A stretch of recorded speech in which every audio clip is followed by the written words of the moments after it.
অনেকদিন ধরেই হচ্ছে ফেসবুকে নিয়মিত কাজ করতে পারছি না। বিশেষ করে রিলগুলো আপলোড করতে পারছি কিন্তু লং ভিডিও দিতে পারছি না। আসলে আমার মেয়েটা অনেক অসুস্থ। তো ওকে নিয়ে আসলে সবকিছু মিলিয়ে হয়ে উঠছে না। কোন রকম রিল ভিডিও, ছবি, টেক্সট এগুলো হচ্ছে পোস্ট করছি, শিডিউল দিয়ে রাখছি। মানে টাইম টু টাইম কাজ করতে পারছি না। অনেকদিন ধরে মেয়েটার জ্বর, তারপরে হচ্ছে অবশ্যই ধরা পড়লো যে হচ্ছে ওর টাইফয়েড হয়েছে। একদমই ছোট বাচ্চা, 2 বছর প্লাস বয়স। সবাই আমার মেয়ের জন্য দোয়া করবেন।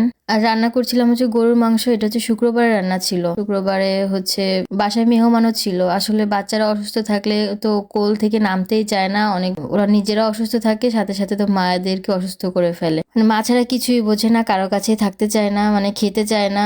খুব একটা অবস্থা, মানে কোনো কাজই মনোযোগ দিয়ে করা যায় না, না রান্না বান্না না অন্য কোনো কাজ। তো তাড়াতাড়ি হচ্ছে রান্না করে নিচ্ছিলাম। এখানে গরুর মাংস হচ্ছে হাতে মেখে বসাচ্ছি। আমি হচ্ছে সবসময় হাতে মেখেই রান্না করি গরুর মাংসটা। আমার কাছে যে গরুর মাংসের টেস্টটা অনেক বেশি ভালো লাগে। যদি কখনো আমি মশলা কষিয়ে গরুর মাংস রান্না করি, আমার নিজের কাছে কেমন যেন ভালো লাগে না। আর আমি বরাবরই দেখেছি আমার শাশুড়িও হচ্ছে গরুর মাংস এভাবে হাতে মেখে রান্না করে। মূলত হচ্ছে ওনার কাছ থেকেই শিখেছি আর কি। তো প্রথম প্রথম তো বিয়ের পরে শাশুড়ি রান্না করতো, আমি দেখতাম বা গুছিয়ে দিতাম, বা হচ্ছে আমি রান্না করতাম, উনি আমার সাথে সাথেই থাকতো। তো হচ্ছে এই প্রায় 1 বছর ধরে হচ্ছে মা আমাদের সাথে থাকে না, গ্রামে থাকে। তো মা যেটা যেভাবে করতো আমি ওইভাবে করারই চেষ্টা করি, কারণ পরিবারের লোক যে যেভাবে পছন্দ করে মা তো ওইভাবেই করেছে। এই জন্য আমিও চেষ্টা করি তাদের পছন্দ অনুযায়ী হচ্ছে রান্নাটা করে নিতে। আসলে ছোট বাচ্চা, সংসার সামলায় পেজে কাজ করা অনেক বেশি কষ্ট। যারা কাজ করেন তারা তো জানেন, আর যারা কাজ করে না তারা আসলে এটা বুঝবে না। তারপরে হচ্ছে যে আর বাচ্চা যদি অসুস্থ থাকে তাহলে তো আর কথাই নেই।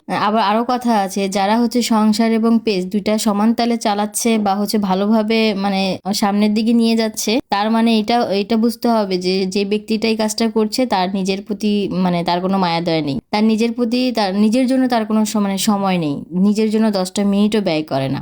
এইটুকু আমি বুঝতে পারি। আর কারা কারা আমার এর সাথে একমত এটা বলবেন কিন্তু, যে যারা সংসার এবং পেজ চালাচ্ছেন, মানে ঠিক নিয়মে করে যাচ্ছেন, মেনটেন করতেছেন দুইটা একই মানে সুন্দরভাবে, তারা হচ্ছে নিজের দিকে একটুও তাকাচ্ছে না, না তাকাই হচ্ছে এই দুইটার উপরে ফোকাস করতেছে। আসলে সব কাজ একসাথে মানে কন্টিনিউ করা অনেক বেশি কষ্টের। আসলে কথা বলতে বলতে রান্নাও প্রায় শেষের দিকে। আজকে হচ্ছে গরুর মাংসতে আলু দিব না, একটু ভুনা ভুনা করে রান্না করব। আমার শ্বশুর আবার মানে কষানো যে গোশটা, মানে হচ্ছে যে ভুনা ভুনা করে যে রান্নাটা করে গরুর মাংস, ওইটা হচ্ছে উনি অনেক বেশি পছন্দ করে। তো প্রায় সময় হচ্ছে আলু দিয়ে রান্না করে ফেলি, উনি তেমন একটা পছন্দ করে না। এই জন্য হচ্ছে আজকে শ্বশুরের পছন্দেই হচ্ছে আলু না দিয়েই ভুনা করে রান্না করলাম। সাথে আরো অনেক কিছু রান্না করেছিলাম, পোলাও রান্না করেছিলাম, ডিমের কোরমা করেছিলাম, ওগুলো আর দেখাইনি। আরেকটা কথা বলি আপনাদেরকে, প্রতিনিয়ত অনেক ধরনের ইনবক্স আসে, আমি এত বিরক্ত হই না, কিন্তু একটা কথা শুনলে আমার প্রচুর পরিমাণে বিরক্ত লাগে। সেটা হচ্ছে যে আমি আপনাকে ফলো দিয়েছি, আমাকে ফলো দেন, আমাকে সাপোর্ট করেন, এই টাইপের কথাবার্তা বলে যারা ইনবক্স করেন, প্লিজ আমি তাদেরকে বলতেছি